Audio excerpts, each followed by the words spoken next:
Terima kasih telah mengklik video ini. Jadi kali ini saya akan merangkum sebuah film yang berjudul Forget 2017. Tanpa basa-basi, langsung saja ke filmnya. Sebuah film dimulai dari kakak adik yang saling menyayangi. Nama kakaknya tidak disebutkan siapa, jadi kita panggil saja kakak. Dan adiknya bernama Jin Seok. Mereka berdua tinggal bersama ibu dan ayahnya. Suatu hari, mereka berempat pindah rumah. Dan mereka sibuk dengan tugas masing-masing. Dibantu dengan petugas layanan jasa pindahan rumah. Seperti yang ada di Korea Selatan. Salah satu petugas itu bertanya sesuatu kepada Jin Seok.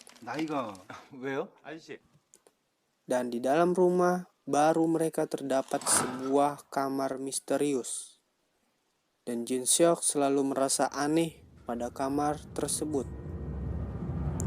Dan mencoba membuka kamar tersebut, tetapi ditahan oleh kakaknya. Kemudian kakaknya mengajak mereka berdua keluar dalam keadaan hujan untuk mencari angin malam. Dalam perjalanan pulang, si kakak diserang sekelompok orang dan diculik. Kemudian Jin Seok melihat kejadian itu, tetapi tidak bisa menolongnya. Besoknya Jin Seok sadar dan kedua orang tuanya memanggil polisi, tetapi polisi itu tidak percaya kepada Jin Seok. Selama 15 hari kakaknya hilang. Jin Seok selalu bermimpi buruk pada malam hari. Ia bermimpi didatangi sosok mengerikan dari kamar misterius itu. Pada esoknya, kakaknya kembali pulang dengan keadaan sehat sempurna.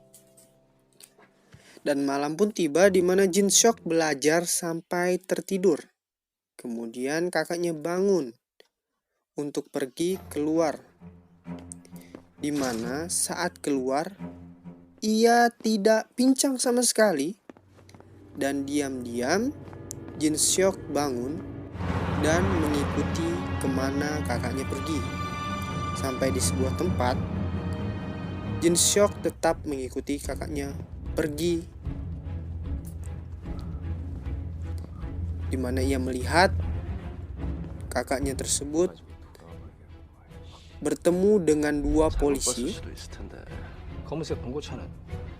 Dan saat Jin Seok mengikuti kakaknya, ia pun ketahuan dengan dua polisi tersebut dan terjadilah kejar-kejaran. Jin Seok berhasil sembunyi, tetapi ia tertangkap oleh kakaknya. Dan saat ia bangun di pagi hari, ia dalam kondisi yang sama saat ia tidur di malam hari atau tadi malam. Jin Seok pun tidak percaya lagi kepada kakaknya saat kejadian itu. Terjadilah baku hantam antara adik dan kakak. Dan Jin Seok pun harus mau dibawa dengan posisi tangan seperti di Japan Adult Video. Ia pun mengatakan kejadian semalam pada ibunya. Pada malam hari, Jin Seok mendengar percakapan telepon aneh ibunya. Ia membicarakan aneh tentang ia. Kemudian Jin Seok kabur dari rumah dan menuju kantor polisi untuk menceritakan keanehan keluarganya. Kejadian janggal pun terjadi. Ketika Jin Seok ditanya berapa umur oleh polisi tersebut, dan ia mengaku 21 tahun karena ia merasa tahun ini adalah 1997 atau 1997. Dan polisi itu mengatakan umur aslinya Jin Seok adalah 41 tahun berdasarkan KTP-nya. Dan polisi itu mengatakan bahwa ini adalah tahun 2017. Jin Seok pun pergi bercermin dan kaget melihat rupa wajahnya seperti bapak-bapak yang mempunyai cicilan Revo 125 MX. Hal ini saling berkaitan dengan saat petugas pelayanan pindah rumah itu menanyakan umur Jin Seok yang sebenarnya, tetapi dihentikan oleh kakaknya. Kemudian Jin Seok kembali ke rumah dan bertanya pada ibu, ayah, dan kakaknya. Kemudian kakaknya menceritakan sebenarnya bahwa mereka adalah polisi dan Jin Seok adalah pembunuh. Jadi 20 tahun lalu ada sebuah pembunuhan di rumah tersebut yang menewaskan seorang ibu dan anak gadisnya. Polisi tidak dapat mencari pelaku dan kasus tersebut berlalu begitu saja selama 20 tahun. Jadi nama polisi yang berakting jadi kakaknya Jin Seok adalah Yo Seok. Drama ini dibuat agar Jin Seok mengaku. Jadi di dalam kamar misterius tersebut adalah olah TKP-nya atau tempat pembunuhannya. Saat di dalam mobil, Jin Seok kabur dan terjadilah kejar-kejaran. Dan pada akhirnya mobil Yo Seok menabrak tiang listrik dan Jin Seok ditabrak mobil. Tetapi mereka berdua masih hidup. Pada saat di rumah sakit, Jin Seok mengingat kejadian 20 tahun lalu. Dan memang benar Jin Seok mempunyai kakak, ibu, dan ayah. Tetapi saat di jalan, mereka semua mengalami kecelakaan dan menewaskan kedua orang tuanya dan mengakibatkan kakaknya koma. Saat itu terjadi krisis ekonomi Korea. Dan untuk membiayai pengobatan kakaknya, Jin Seok harus mencari pekerjaan untuk mendapatkan uang. Tetapi ia selalu ditolak. Kemudian ia menceritakan bahwa ia perlu uang untuk pengobatan kakaknya dalam sebuah situs internet yang saya nggak tahu namanya. Jadi ada orang yang menawarkan ia uang, tapi harus membunuh seorang wanita atau seorang istri. Dan Jin Seok pun setuju. Pada malam hari itu Jin Seok pergi ke rumah tersebut untuk melakukan aksinya. Tetapi ia ragu dan ingin menggagalkan niat aksinya tersebut. Kemudian ibu itu keluar dan berteriak keras pada Jin Seok karena membawa sebuah pisau. Dan Jin Seok pun menyuruh ibu itu diam dan ibu itu pun menurut.